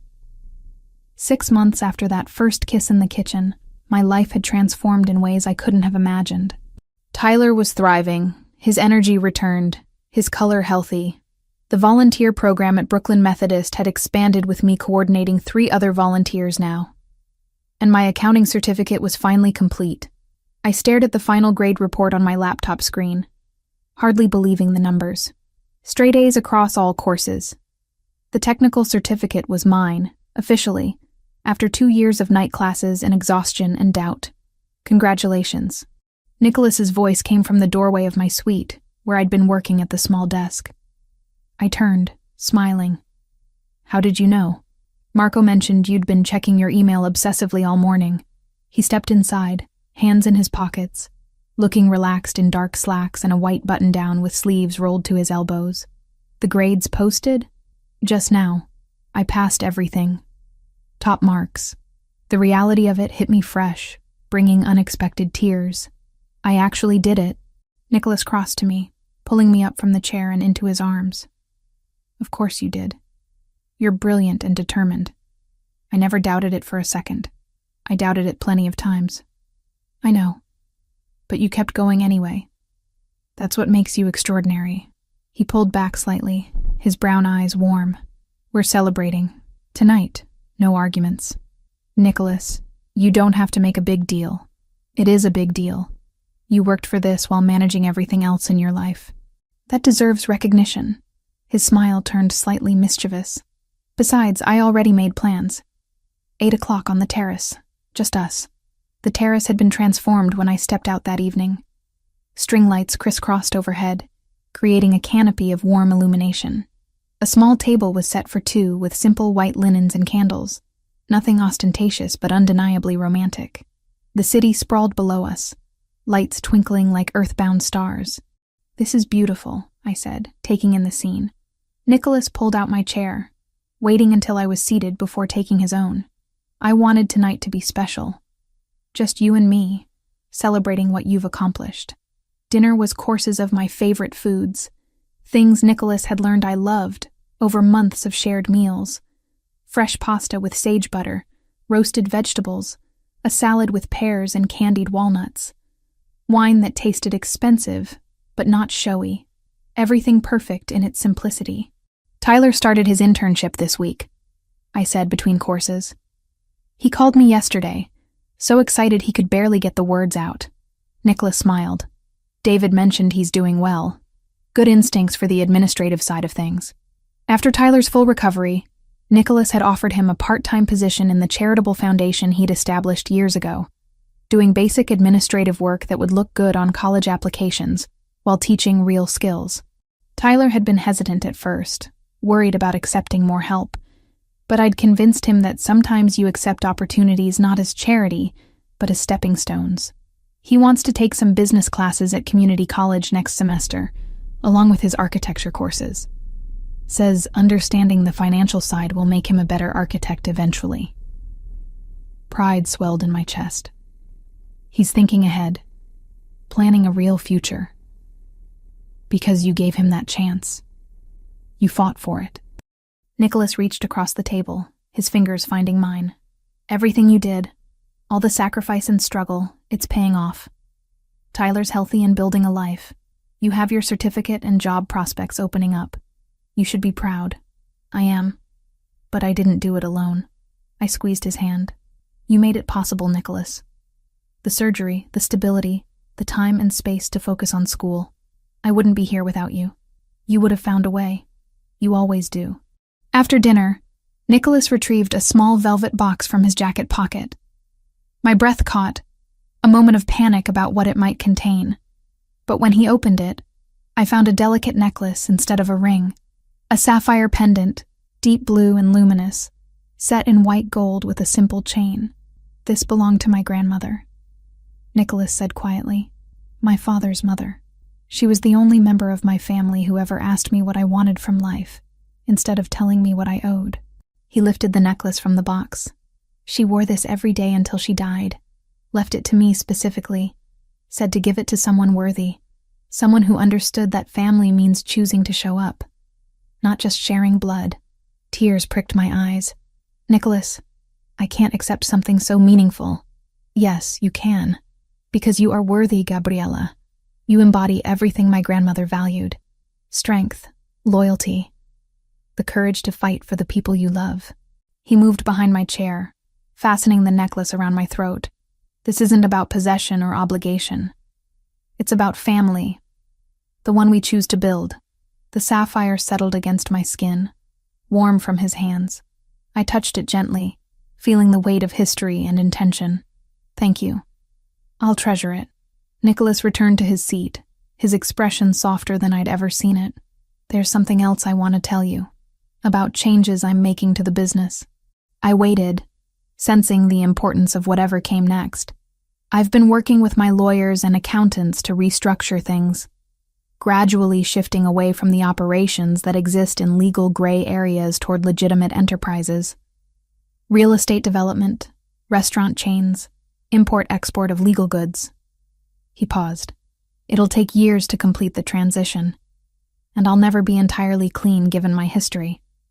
But I want to build something sustainable, something that won't destroy the people I care about. What changed? I asked, though I suspected I knew. You did. Being with you, seeing how you approach problems with pragmatism instead of ruthlessness, watching you build something positive from trauma. His eyes held mine. You make me want to be better. Not perfect, but better than I was. The Foundation's annual charity gala happened 2 weeks later, a massive event held at a luxury hotel in Midtown. Nicholas had been preparing for months. This year's fundraiser benefiting pediatric cardiac care at Brooklyn Methodist and 2 other hospitals. Given Tyler's recent experience, the cause felt deeply personal. I'd insisted on helping with the logistics rather than just attending as Nicholas's guest. For weeks, I'd been working with the event coordinator, managing spreadsheets, tracking RSVPs, coordinating with vendors.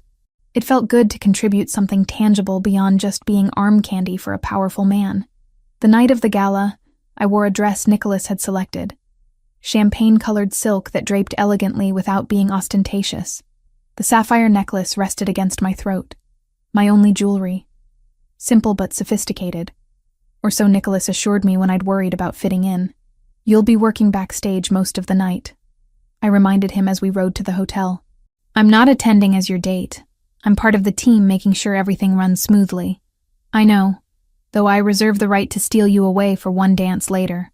The event was controlled chaos. I spent the first 2 hours in the staging area behind the ballroom, managing last-minute seating changes, coordinating with catering about dietary restrictions, and ensuring the auction items were properly displayed. The event coordinator, a woman named Patricia, who'd initially been skeptical of my involvement, had come to rely on my organizational skills. Gabriella, can you handle the backstage check-in for VIP arrivals? She asked during a brief lull. I need to manage the audio issues. Of course. I positioned myself near the private entrance where the most influential guests would arrive, tablet in hand with the master list. The first hour brought a steady stream of wealthy philanthropists, business leaders, and various members of the interconnected families that made up Nicholas's world. They were polite, but dismissive at first, assuming I was just event staff. But when I knew their names without checking, when I could direct them precisely where they needed to go, when I handled a seating dispute with diplomatic firmness, their attitudes shifted. You're the young woman Nicholas has been seeing, one elderly woman said, her shrewd eyes assessing me. Maria Santoro.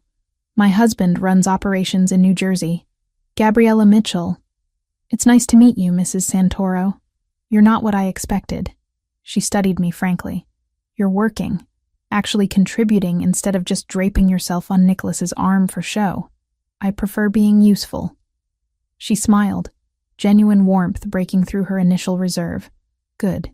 We need more of that, and less decorative uselessness. My husband mentioned you handled an approach from Roberto's people with intelligence, recorded evidence instead of panic. News traveled fast in this world. I did what made sense. Exactly. She patted my arm. You'll do well here, girl. Just remember to keep your spine straight and your eyes open. Similar interactions repeated throughout the evening. The wives and matriarchs who actually wielded power in these families, often from behind the scenes, seemed to appreciate that I wasn't trying to impress them, that I worked instead of performing, contributed instead of consuming. By the time the formal program began, I'd earned a surprising amount of respect from people whose approval Nicholas claimed actually mattered. The gala raised over $2 million for pediatric cardiac care. Nicholas gave a brief speech about the importance of ensuring every child had access to life-saving treatment, regardless of their family's financial situation. He didn't mention Tyler specifically, but his eyes found mine in the crowd, and I knew who he was thinking about. Afterward, during the reception, Nicholas appeared at my elbow. "Dance with me. I should help Patricia with cleanup coordination. 5 minutes. Dance with me." He led me onto the floor where other couples swayed to the orchestra's music. His hand was warm at my waist, solid and grounding. "You were magnificent tonight," he said quietly. "Patricia told me you basically ran the entire backstage operation. And Maria Santoro cornered me specifically to say she approved of you. Maria's terrifying." "Exactly. Her approval means something." He pulled me slightly closer. "You fit into my world better than I do sometimes." "I don't know about that." "I do. You navigate the politics without getting absorbed by them. You maintain your integrity while being practical. It's a rare skill." We swayed together, the moment feeling suspended from time and circumstance. When the song ended, Nicholas pressed a kiss to my forehead before releasing me back to my coordination duties. The business proposition came 3 days later, delivered by one of Nicholas's senior associates during a meeting in the penthouse study. I was passing through with coffee when I heard the numbers being discussed. 12 million in the first year alone, the associate was saying. Guaranteed income stream, minimal risk. The routes are already established. "What's being moved?" Nicholas asked. A pause. "The clients prefer we don't ask detailed questions, but given the profit margin, we can assume it's not legal goods." I hesitated in the hallway, knowing I shouldn't eavesdrop but unable to move away. "What areas would the routes cross?" "Primary corridors through Brooklyn and Queens. Some traffic through Lower Manhattan." Nicholas was quiet for a moment. "That includes neighborhoods where our foundation operates, where the hospital programs are." "Yes, but the operations would be completely separate. No connection between the charitable work and this business, except they'd be happening in the same communities, to the same people." Nicholas's voice had gone flat. "Decline the offer.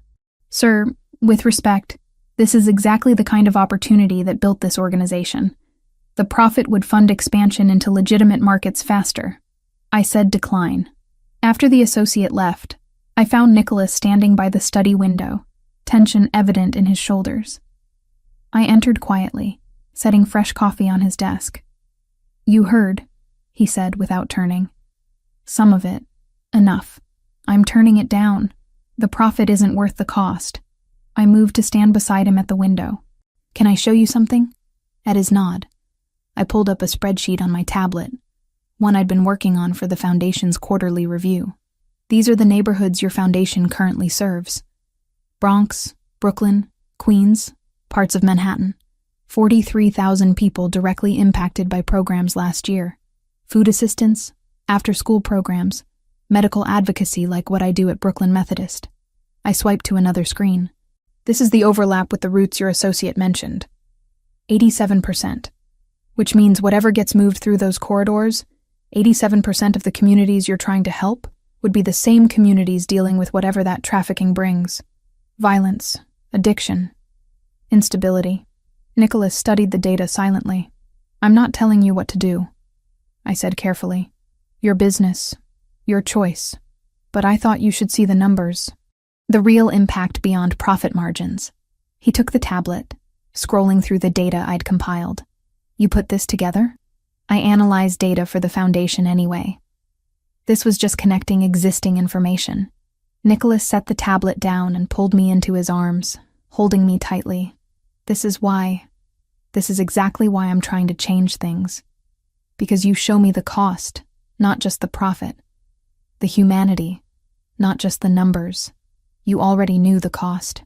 You just needed someone to confirm you weren't crazy for caring about it. Maybe. He pulled back to look at me. "I'm redirecting resources, building legitimate operations that can eventually replace the illegal income. It'll take time, but I'm committed to it now. To building something that doesn't require destroying communities to profit. That's a good legacy," I said softly. Better than what your father left. Better because of you. Because you helped me see what better looks like.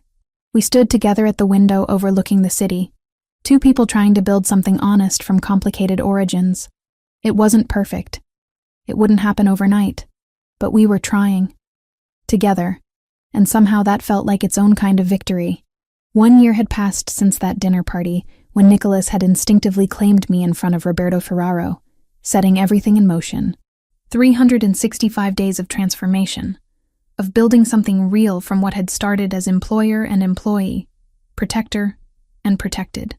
Now I stood in the private jet 30,000 feet above the Atlantic, watching clouds drift past the window, wondering what Nicholas had planned. He'd been secretive about this trip for weeks, only telling me to pack for warm weather and trust him. "We're approaching the coast," Nicholas said, appearing beside me with 2 glasses of wine. "You should see it soon." Minutes later, the Italian coastline emerged from the haze, all golden cliffs and turquoise water sparkling under late afternoon sun. My breath caught as recognition flickered through memories built from my grandmother's stories. "Is that Positano?" Nicholas confirmed. "Or close to it. The village where your grandmother was born is about 20 minutes south. Smaller, quieter, but just as beautiful, according to the records I found." Tears pricked my eyes. "You brought me to Nana's village. I thought it was time you saw where your story began." Where her story began. His hand found mine, fingers lacing together. "Before we start writing the next chapter of ours." The village was everything my grandmother had described in her stories. Narrow cobblestone streets winding up hillsides, houses painted in faded yellows and soft corals, laundry hanging between windows like colorful flags. The small church where she'd been baptized still stood at the village center, its bell tower visible from everywhere. Nicholas had arranged a guide, an elderly woman named Lucia who'd known my grandmother's family decades ago. She led us through the winding streets, pointing out landmarks with the enthusiasm of someone delighted to share her home's history. "Your grandmother, she lived there." Lucia gestured to a narrow house painted pale yellow, its shutters a weathered green. "The Russo family, they were bakers. You could smell the bread every morning throughout the whole village." I stood before the house, trying to imagine my grandmother as a young girl running through that doorway, her whole life ahead of her. "Can we go inside?" "The family who lives there now, they are away visiting relatives. But I have permission." Lucia produced a key, unlocking the heavy wooden door. The interior had been modernized, but bones of the original structure remained. Low ceilings with exposed beams, a fireplace built into the wall, windows that overlooked the sea. I moved through the room slowly, my grandmother's voice echoing in memory, describing this exact layout, these exact views. She told me about watching fishing boats from this window. I said quietly, standing where she must have stood countless times, wondering what existed beyond the horizon. Nicholas's arms wrapped around me from behind, his chin resting on my shoulder. "And then she found out. Built a whole life in a new country. Raised you to be extraordinary." We spent the afternoon exploring. The church where Lucia showed us faded records with my great-grandparents' names written in careful script. The small square where my grandmother had described playing as a child, now home to a cafe with tables under ancient olive trees. The winding path down to the beach where she'd learned to swim. As sunset approached, Nicholas guided me to a restaurant perched on a cliff overlooking the Mediterranean. It was small and family-owned, the kind of place tourists rarely found. Our table sat on a terrace with nothing between us and the sea except air and possibility. "This is perfect," I said, watching the sun paint the water in shades of gold and coral. "Thank you for bringing me here, for making this real instead of just stories. There's a reason I wanted you to see this place." Nicholas reached across the table, taking both my hands in his. "Your grandmother left here with nothing but courage and hope. She built an entire life from that. Raised a family, created a home, gave you the foundation you needed to become who you are. She was remarkable. You're remarkable. Her legacy living and breathing and making the world better." His thumbs brushed across my knuckles, the gesture familiar and grounding. "I wanted you to stand where she stood, to see what she saw, before I asked you something important." My heart began to race as Nicholas stood, moving around the table. Then he knelt beside my chair, one hand still holding mine, the other reaching into his jacket pocket. The ring box was small and velvet, worn at the edges. When he opened it, the ring inside took my breath away. A sapphire, matching the necklace I wore, set in a band of white gold with delicate engraving along the sides. Modern, yet timeless. Elegant without being ostentatious. "Gabriella Mitchell," Nicholas said, his voice steady but his eyes bright with emotion. I don't have a speech prepared because words feel inadequate for what I want to say. But I'll try. He took a breath, his brown eyes holding mine with absolute certainty. "A year ago, I said you were mine without thinking, without understanding what I was really saying. It was instinct, protective and possessive and completely inappropriate given our relationship at the time." A small smile touched his lips. "But it was also true. Some part of me recognized you even then. Knew you were important in ways I couldn't articulate. Nicholas, let me finish." His grip on my hand tightened gently. "This past year with you has taught me what partnership actually means. Not possession, not protection offered in exchange for dependence, but two people choosing each other every single day, choosing to be better together than they could be apart." Tears were streaming down my face now, but I didn't care. "You make me want to build something worthy of you. A life, a legacy, something that won't corrode everything it touches. You see the best in me even when I don't deserve it, and you challenge me when I need it most." He lifted the ring from its box. "I'm not asking you to give up anything. Your work with the foundation, your studies, your independence, all of it stays. I'm asking you to build something with me. A real partnership based on choice and respect, and this absolutely terrifying love I feel for you." "Yes," I whispered, then louder. "Yes, of course, yes." Nicholas slid the ring onto my finger, the fit perfect, and stood to pull me into his arms. Our kiss tasted like salt and wine, and the future we were choosing together. Around us, the other diners noticed and began to applaud, but I barely heard them through the rushing in my ears. "I love you," I said against his mouth. "I've loved you for months, but I was too scared to say it. I love you too. So much it terrifies me sometimes." He rested his forehead against mine. "You're the best thing that's ever happened to me, Gabriella. The absolute best." We stayed in Italy for a week, exploring the Amalfi Coast and Rome, introducing me to the country my grandmother had carried in her heart all those years in America. Nicholas was different here, more relaxed, laughing more freely, as if distance from his New York responsibilities allowed him to simply be. The wedding happened 3 months later, on a crisp November afternoon at the DeLuca family property upstate. Not the Manhattan penthouse, but the estate where Nicholas's father had been raised, where his grandmother had tended gardens and taught him to value family over empire. We kept it small. Tyler, recovered and thriving, stood beside me as I prepared in the main house's bedroom, his teenage awkwardness transformed into genuine joy. "You look beautiful, Gabs," he said, studying my reflection.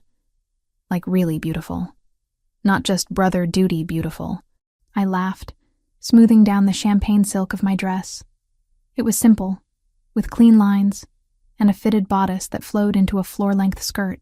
No train, no excessive detail, just elegant simplicity that felt true to who I was. "You clean up pretty well yourself." Tyler wore a suit Nicholas had helped him select, looking far more mature than his 18 years. "This is crazy, right? A year and a half ago, I was in the hospital thinking I might not make it. Now I'm walking my sister down the aisle at some estate that probably has its own zip code." He shook his head. "Nicholas is good people, though. Takes care of his own." "He is," I agreed. "And you're his own now, too. Family." The ceremony happened in the garden, under an arbor wrapped in late-season flowers. 40 guests, mostly Nicholas's trusted associates and their families, plus Tyler and Nicholas's mother Maria, who'd flown in from Arizona for the occasion. Maria DeLuca was elegant and weathered, with her son's brown eyes and a smile that held decades of complicated emotions. She'd pulled me aside that morning, taking my hands in hers. "My son has never looked at anyone the way he looks at you," she'd said. "Like you're his anchor and his wings all at once. Thank you for loving him despite everything he comes from. Thank you for creating him. I'd replied, despite everything. Now I walked toward Nicholas on Tyler's arm, my brother giving me away with pride evident in every step. Nicholas stood under the arbor in a perfectly tailored black suit, his expression open and vulnerable in a way few people ever got to see. The vows we'd written ourselves were simple, promises to choose each other, to build together, to be honest even when it was difficult.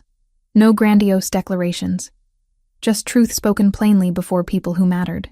When the officiant pronounced us married, Nicholas kissed me with thorough intensity, and I heard Tyler whistle from where he stood nearby, making everyone laugh. The reception was dinner and dancing under string lights as the sun set, intimate and warm. Maria danced with her son, tears streaming down her face, making peace with the life he'd chosen even if she couldn't be part of it daily. Tyler charmed several of the matriarchs who'd approved of me at the charity gala, his natural intelligence and humor winning them over. Late in the evening, Nicholas and I escaped to walk through the gardens, needing a moment alone. "Happy?" he asked, his arm around my waist. "Completely." I leaned into him, the sapphire engagement ring now paired with a simple wedding band. "This was perfect. Exactly what I wanted." "Good. Because you're stuck with me now, Mrs. DeLuca." "I can live with that, Mr. DeLuca." 2 years later, I stood in the Foundation's office reviewing quarterly financial reports, my accounting degree finally complete and put to immediate use. The volunteer program at Brooklyn Methodist had expanded to 3 other hospitals, helping hundreds of families navigate the nightmare of medical billing. Tyler was in his 2nd year at Columbia studying architecture, his drawings now professional quality, his dreams taking concrete shape. Nicholas had kept his promise about restructuring the business. It had been slow, methodical work, but legitimate operations now generated 60% of the income, with plans to increase that to 80% within 2 years. Some families had resisted the changes, but Nicholas's reputation and strategic alliances had held. The late afternoon sun slanted through my office window as I felt the familiar flutter in my abdomen, stronger now than it had been weeks ago. 7 months pregnant, and our daughter seemed determined to make her presence known constantly.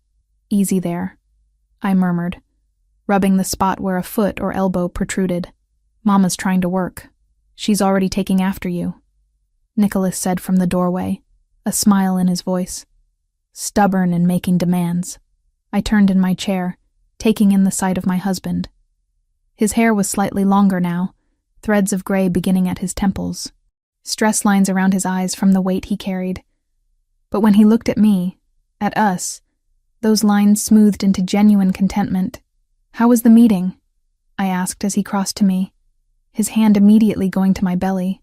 "Productive. We closed the real estate deal in Brooklyn, going to build affordable housing with ground-floor commercial space for local businesses." He knelt beside my chair, speaking to my stomach. "Your mama helped structure the financing so it'll actually work long-term. She's brilliant, your mama. Stop talking to my belly. It's weird. She needs to hear her father's voice. All the books say so."